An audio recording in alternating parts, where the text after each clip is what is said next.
রাষ্ট্রবিজ্ঞান শিক্ষায়তনের ইউটিউব চ্যানেলে সবাইকে স্বাগত।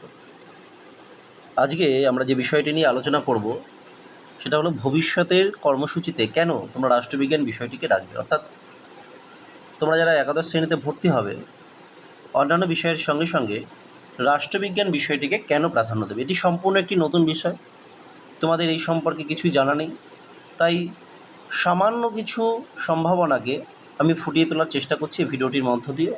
আশা করি যারা রাষ্ট্রবিজ্ঞান বিষয়টি নিতে চাইছো বা যে সমস্ত শিক্ষকরা রাষ্ট্রবিজ্ঞান বিষয়টিকে নিতে বলছে ছাত্রদের, তাদের জন্য এই ভিডিওটি খুবই উপযোগী হবে। দেখো, প্রথমেই যে বিষয়টি আমরা আলোচনা করব সেটি হচ্ছে যে আমরা জানি প্রত্যেকটা বিষয়েই শিক্ষক নিয়োগ হয় স্কুলে বা কলেজে। তাই অন্যান্য বিষয়ের মতো রাষ্ট্রবিজ্ঞান বিষয়টিকেও যদি তুমি ভালো করে পড়াশোনা করো, পরবর্তী সময়ে তুমি স্কুল অথবা কলেজের অধ্যাপক হিসেবে নিজেকে নিযুক্ত করতে পারবে। দ্বিতীয় যে বিষয়টি সেটি হচ্ছে যে আমরা জানি যে কোনো চাকরির পরীক্ষায় বিভিন্ন বিষয় থেকে প্রশ্ন আসে। এই যে বিভিন্ন বিষয় থেকে প্রশ্ন আসে, ইতিহাস, ইকোনমিক্স, ভূগোল, এর মতন আরও কিছু বিষয় যেগুলো রয়েছে তার সঙ্গে সঙ্গে রাষ্ট্রবিজ্ঞান বিষয়টি কিন্তু খুব গুরুত্বপূর্ণ। কারণ ভারতের শাসন ব্যবস্থা থেকে যে কোনো চাকরি পরীক্ষায় প্রশ্ন আসে। বিশেষ করে পশ্চিমবঙ্গে WBCS পরীক্ষা এবং ইউপিএসসি যে পরীক্ষা, সর্বভারতীয় পরীক্ষা, তার জন্যে ভারতের শাসন ব্যবস্থা থেকে একটা বিশাল পরিমাণ প্রশ্ন এসে থাকে।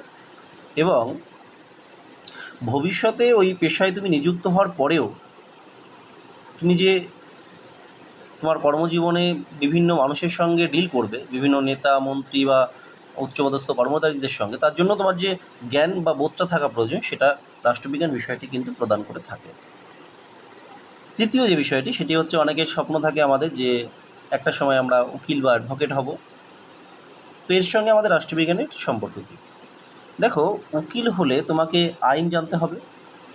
আর আমাদের রাষ্ট্রবিজ্ঞান বিষয়টি কিন্তু একটা পার্ট রয়েছে যে এই দেশের শাসন ব্যবস্থা সম্পর্কে, দেশের সংবিধান সম্পর্কে সেই প্রাথমিক পার্টটা বা একটা ব্যাপক পার্ট, বিভিন্ন মামলা সম্পর্কে তথ্য প্রদান করা, সংবিধানের যে বিভিন্ন অধিকার, যে বিভিন্ন কর্তব্য বা নাগরিকদের যে সমস্ত সুযোগ সুবিধার কথা বলা হয়েছে, দেশের শাসন ব্যবস্থা কীভাবে চলবে যা বর্ণনা দেওয়া রয়েছে, সেগুলি কিন্তু ওই পেশায় বা ওই LLB পড়ার আগেই আমাদের একটা জ্ঞান বা বোধ তৈরি করা সম্ভব এই রাষ্ট্রবিজ্ঞান বিষয়টি পাঠের মধ্য দিয়ে।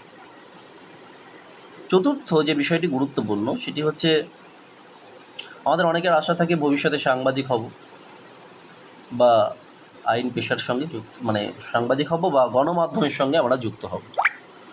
তো ভবিষ্যতে যদি তুমি গণমাধ্যমের সঙ্গে বা সাংবাদিকতা পেশাকে তুমি নির্বাচন করতে চাও, তাহলে রাষ্ট্রবিজ্ঞান বিষয়টি খুবই উপযোগী। কারণ রাষ্ট্রবিজ্ঞান রাজনীতি সম্পর্কে পাঠ দিয়ে থাকে, আর সাংবাদিক হিসাবে বর্তমানের রাজনীতি, অতীতের রাজনীতি এবং ভবিষ্যতের রাজনীতি কেমন হতে পারে সেই সম্পর্কে একটা পূর্ণাঙ্গ চিন্তাভাবনা তোমার মধ্যে থাকা প্রয়োজন।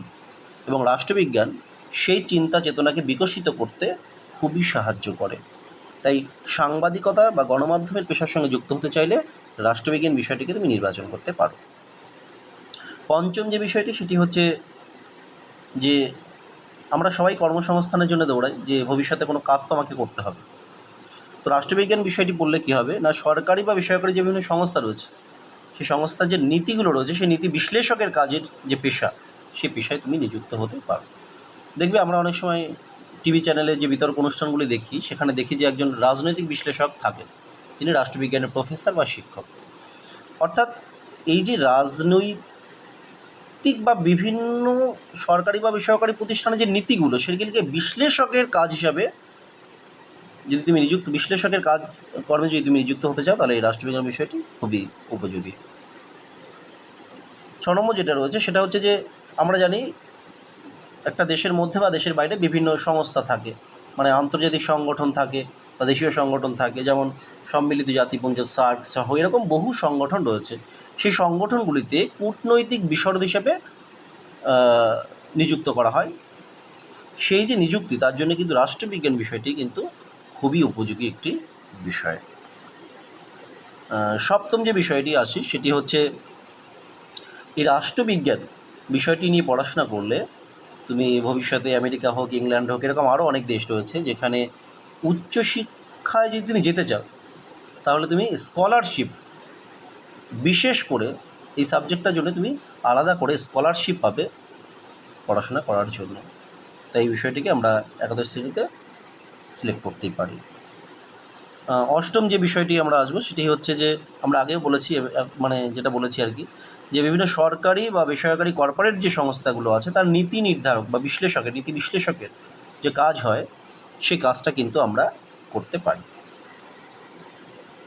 নবম যে বিষয়টি সেটি হচ্ছে যে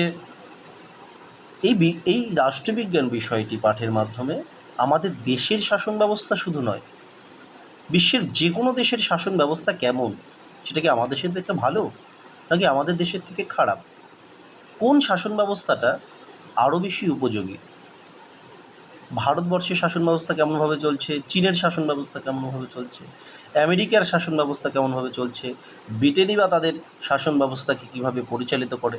এক একটা দেশের শাসন ব্যবস্থা এক এক রকম। এই সম্পর্কে যদি জ্ঞান অর্জন করতে হয় তাহলে কিন্তু রাষ্ট্রবিজ্ঞান বিষয়টি একদম উপযোগী একটি বিষয়। 10 নম্বর যে পয়েন্টটা সেটা হচ্ছে যে তুমি যে কোনো চাকরির পরীক্ষা যদি ভবিষ্যতে বসতে চাও, যে কোনো চাকরির পরীক্ষায়, সেখানে সেই যে প্রশ্নমালা তৈরি হয় সেখানে কিন্তু রাষ্ট্রবিজ্ঞান বিষয় থেকে, বিশেষ করে ভারতের শাসন ব্যবস্থা থেকে কিন্তু কিছু প্রশ্ন কিন্তু সেখানে আসে। অর্থাৎ তুমি যদি এখন রাষ্ট্রবিজ্ঞান বিষয়টিকে নাও ভবিষ্যতে কিন্তু তোমাকে বিষয়টি পড়তে হবে। তাই ভবিষ্যতে যেহেতু পড়তেই হবে তাই এখন থেকেই এই বিষয়টির কথা আমরা ভাবতে পারি। মোটামুটি আমি একটা তোমাদের বলার চেষ্টা করলাম। এছাড়াও আরও অনেক সুযোগ সুবিধা রয়েছে রাষ্ট্রবিজ্ঞান বিষয়টি পাঠের মধ্য দিয়ে। তবে সবশেষে আমরা যেটা বলতে পারি সেটা হচ্ছে দেশের একজন সুনাগরিক হিসাবে যদি নিজেকে আমরা প্রতিষ্ঠা করতে চাই, যে দেশের একজন সুনাগরিক আমি পঞ্চায়েত ব্যবস্থা সম্পর্কে জানি, আমি পৌরসভা সম্পর্কে জানি, আমি মুখ্যমন্ত্রী সম্পর্কে জানি, আমি একজন এমএলএ, একজন এমপি, লোকসভা, রাজ্যসভা, রাষ্ট্রপতি, রাজ্যপাল, প্রধানমন্ত্রী, এই যে পুরো সিস্টেমটা রয়েছে দেশের আমলাতন্ত্র, বিডিও, এসডিও, ডিএম, মুখ্য সচিব, বিভিন্ন রকম যে পদগুলি রয়েছে দেশের শাসন ব্যবস্থার জন্য, যেগুলি খুবই উপযোগী, যেটা হয়তো আমরা অনেকে জানতেই পারি না, সেই বিষয়গুলি সম্পর্কে একটা পূর্ণাঙ্গ জ্ঞান তৈরি করার জন্য, দেশের একজন সুনাগরিক হয়ে ওঠার জন্য কিন্তু এই রাষ্ট্রবিজ্ঞান বিষয়টি খুবই উপযোগী একটি বিষয়। এবং তোমরা একাদশ শ্রেণীর জন্য রাষ্ট্রবিজ্ঞান বিষয়টিকে নির্বাচন করতে পারো। রাষ্ট্রবিজ্ঞানের বিষয়ের বিভিন্ন তথ্য জানতে একাদশ শ্রেণী, দ্বাদশ শ্রেণী বা গ্র্যাজুয়েশনের বিভিন্ন বিষয় নিয়ে আলোচনা হবে আস্তে আস্তে। সেগুলো জানতে চ্যানেলটি সাবস্ক্রাইব করো। বিভিন্ন নতুন ভিডিও নিয়ে আমি তোমাদের সামনে আসবো। সবাইকে ধন্যবাদ।